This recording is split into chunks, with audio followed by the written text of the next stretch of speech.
Shalom. November மாத காலை தியானத்திற்கு உங்களை நாங்கள் அன்புடன் வரவேற்கிறோம். இந்த மாதம் முழுவதும் பரிசுத்தாவியானவரை பற்றி நாம் தியானிக்க இருக்கிறோம். ஆதியாகமம் முதல் வெளிப்படுத்தின விசேஷம் வரை பரிசுத்தாவியானவர் பல்வேறு பெயர்களில் அறியப்பட்டிருக்கிறார். அவரை பெற்றுக்கொள்வதும் அவரை பற்றி அறிந்து கொள்வதும் பரிசுத்தாவியானவரை அப்பியாசப்படுத்துவதும் நம்முடைய வாழ்க்கையில் மிக மிக அத்தியாவசியமான காரியங்களில் ஒன்றாய் காணப்படுகிறது. வாருங்கள், பரிசுத்தாவியானவருடைய நிறைவை பெற்று அவருக்குள் நாம் நிலைத்து வாழ கர்த்தர் நமக்கு உதவி செய்வாராக. ஷலோம்.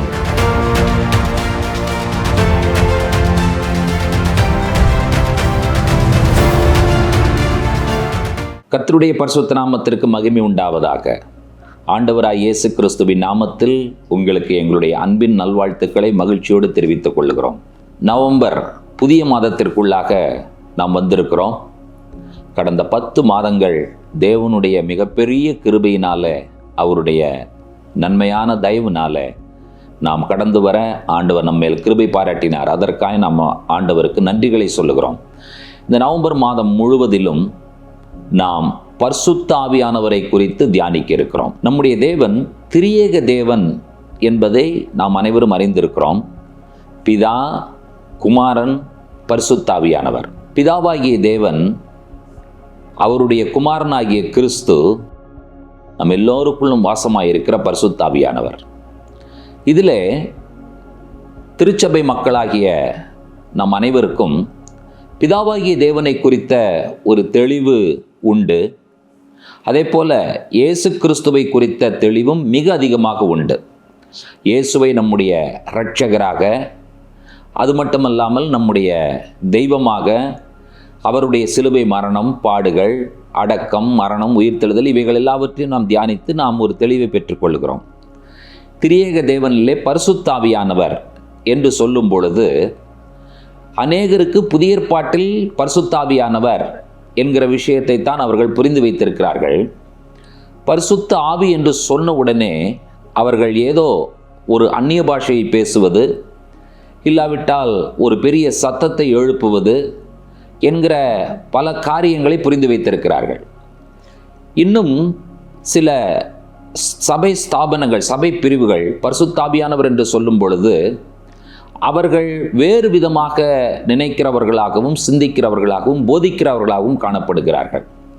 பரிசுத்த ஆவியானவர் பழைய ஏற்பாட்டினுடைய காரியங்களிலே சிருஷ்டிப்பின் முதற்கொண்டு, அதாவது ஆதியாகமம் 1ஆம் அதிகாரம் 2வது வசனத்தில் முதல் முறையாக அவர் தோன்றுகிறார். கடைசியாக வெளிப்படுத்தல் 19:10 பரிசுத்த ஆவியானவருடைய கிரியைகளை நாம் கண்டுபிடிக்கிறோம். பரிசுத்த ஆவியானவர் இல்லாமல் வாழ்வது என்று சொல்லுவது ஒரு வாகனத்திற்கு எரிபொருள் இல்லாமல் ஓட்ட முயற்சிப்பதாகும். ஒரு பெரிய வாகனம்தான், அதில் எல்லாமே இருக்கிறது, ஆனால் அதற்கு எரிபொருள் இல்லை என்று சொல்லும் பொழுது அந்த வாகனத்தை இயக்கவே முடியாது. அதே போல தான் பரிசுத்த ஆவியானவரும். பரிசுத்த ஆவியானவரை கண்டுகொள்ளாத ஒரு வாழ்வு நிறைவாழ்வாக இருக்க முடியாது. பரிசுத்த ஆவியானவரை பெற்றுக்கொள்ளாத ஒரு வாழ்வு கிறிஸ்துவ வாழ்வை வாழ்வதற்கு கடினமான ஒரு வாழ்வாகும், வாழவே முடியாது என்பதுதான் நிதர்சனமான உண்மை. பரிசுத்த ஆவியானவர் என்று சொல்லும் பொழுது வேதாகமத்திலே அவரை முத்திரை, பனி, எண்ணெய், அக்கினி என்று சொல்லி பல நிலைகளிலே உருவகப்படுத்தி சொல்லி இருப்பதை நம்மால் கவனிக்க முடியும். நம்முடைய வாழ்க்கையிலே நாம் வெற்றியுள்ள ஒரு கிறிஸ்தவ வாழ்க்கை வாழ்வதற்கு நமக்கு தேவை பரிசுத்த ஆவியானவர். இதில் நாம் மிகவும் கடினமாக உணரக்கூடிய பழைய ஏற்பாட்டினுடைய வேத பகுதிகளிலே அநேக தேவனுடைய பிள்ளைகள் பரிசுத்த ஆவியானவரை பெற்று வாழ்ந்திருக்கிறார்கள். பரிசுத்த ஆவியானவருடைய செயல்பாடுகள், அவர் எவ்வாறு செயல்படுகிறார், அவருடைய காரியங்கள் என்ன, அவருடைய நிலைகள் என்ன என்கிறதான காரியங்களை நாம் கற்றுக்கொள்ள இருக்கிறோம். இந்த மாதம் முழுவதும் நம்முடைய தியானங்கள் எவ்வாறு இருக்க போகிறது என்று சொன்னால், பரிசுத்த ஆவியானவர், அவருடைய கிரியை, அந்த பரிசுத்த ஆவியானவர் நம்மிலே என்ன கிரியை செய்ய முடியும், நான் பரிசுத்த ஆவியை பெற்றிருக்கிறேனா என்கிறதான இந்த ஐயப்பாடுகளுக்கெல்லாம் ஒரு மிகப்பெரிய தெளிவை இந்த மாத தியானம் உங்களுக்கு கொடுக்க இருக்கிறது. பிரியமான தேவனுடைய பிள்ளைகளே, நம்முடைய ஆண்டவர் இரட்சகர் இயேசு கிறிஸ்து இந்த பூலோகத்தை விட்டு பரலோகத்திற்கு பரமேறி சென்ற பொழுது அந்த சூழ்நிலையிலே தம்முடைய சீஷர்களை பார்த்து சொன்ன ஒரு அற்புதமான வார்த்தையை அப்போஸ்தல நடபடிகள் 1ஆம் அதிகாரம் 8வது வசனத்தில் நாம் வாசிக்கிறோம். பரிசுத்த ஆவி உங்களிடத்தில் வரும்போது நீங்கள் பலனடைந்து எருசலேமிலும் யூதேயா முழுவதிலும் சமாரியாவிலும் பூமியின் கடைசி பரியந்தமும் எனக்கு சாட்சிகளாயிருப்பீர்கள் என்றார். நம்முடைய இரட்சகராகிய ஆண்டவராய் இயேசு கிறிஸ்துவினுடைய வாக்குத்தத்தமான வார்த்தைகளை நாம் நினைவில் கொள்ள வேண்டும். தூய ஆவியானவரே, பரிசுத்த ஆவியானவரே, நீர் என்னில் வந்தால் நான் பலனடைவேன். எதற்காக? கிறிஸ்துவுக்கு சாட்சியுள்ள வாழ்க்கை வாழ்வதற்காக. உலகம் முழுவதிலும் நான் வாழும் குடும்பங்களிலும் சமுதாயங்களிலும் தேசங்களிலும் சாட்சியுள்ள ஒரு வாழ்க்கை வாழ்வதற்கு நமக்கு தேவை பரிசுத்த ஆவியானவர். இந்த பரிசுத்த ஆவியானவரை பற்றிய ஒரு தெளிவை நிச்சயமாக இந்த மாத தியானத்தின் மூலமாக நாம் பெற்றுக்கொள்வோம் என்பதில் எந்த சந்தேகமும் இல்லை. அவருடைய பல பெயர்களை பழைய ஏற்பாட்டிலும் புதிய ஏற்பாட்டிலும் அவருக்கான பல பெயர்களிலே குறிப்பிடப்பட்ட அந்த பரிசுத்தாவியானவரை நாம் கண்டுகொள்ள இருக்கிறோம்.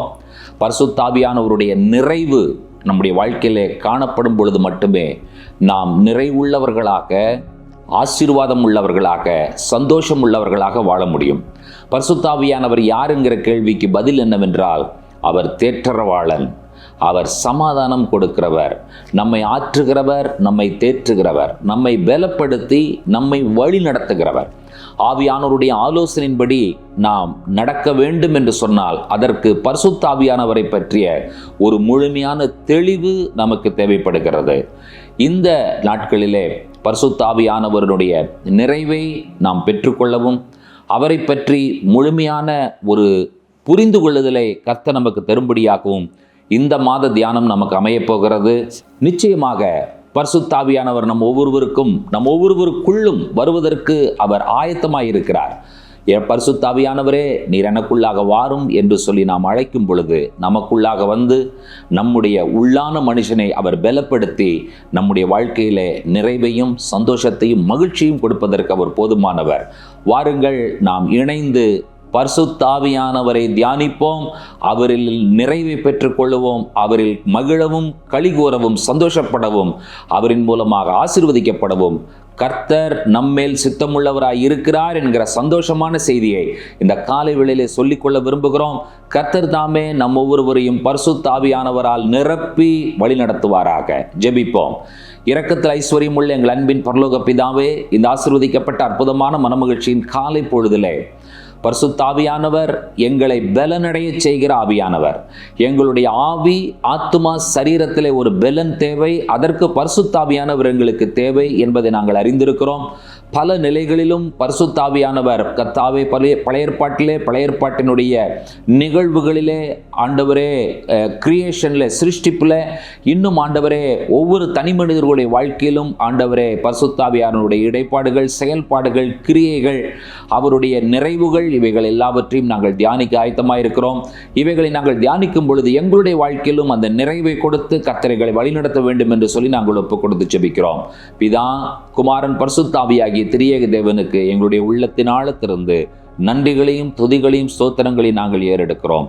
இயேசு கிறிஸ்துவின் நாமத்தில் வேண்டிக் கொள்கிறோம். ஜெபம் கேளும் பரிசுத்தமுள்ள பிதாவே, ஆமேன். நம்முடைய கர்த்தராகிய இயேசு கிறிஸ்துவின் கிருபையும் பிதாவாகிய தேவனுடைய அன்பும் பரிசுத்த தேவாவியானவருடைய அந்யோன்ய ஐக்கியமும் சிநேகமும் நம்மனோடும் கூட கர்த்தருடைய வருகை பரியந்தம் நீடித்து நிலைத்திருப்பதாக. ஆமேன், ஆமேன். தேவ கிருபையும் சமாதானமும் நம் ஒவ்வொருவரிலும் நிறைவாய் பெருகுவதாக. ஷலோம்.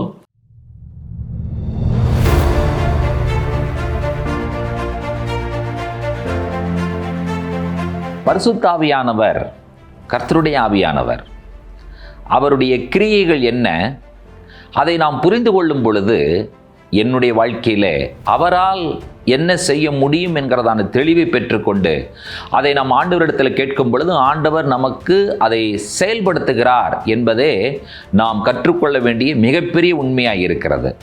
அந்த பரிசுத்த ஆவியானவருடைய அந்த அசைவாடுதல் எதை கொண்டு வந்தது என்று சொல்லி கேட்டால், ஜலத்தின் மேல் அசைவாடி கொண்டிருந்த பரிசுத்த ஆவியானவரே என் மேலே அசைவாடும் என்று சொல்லி நாம் கேட்கும் பொழுது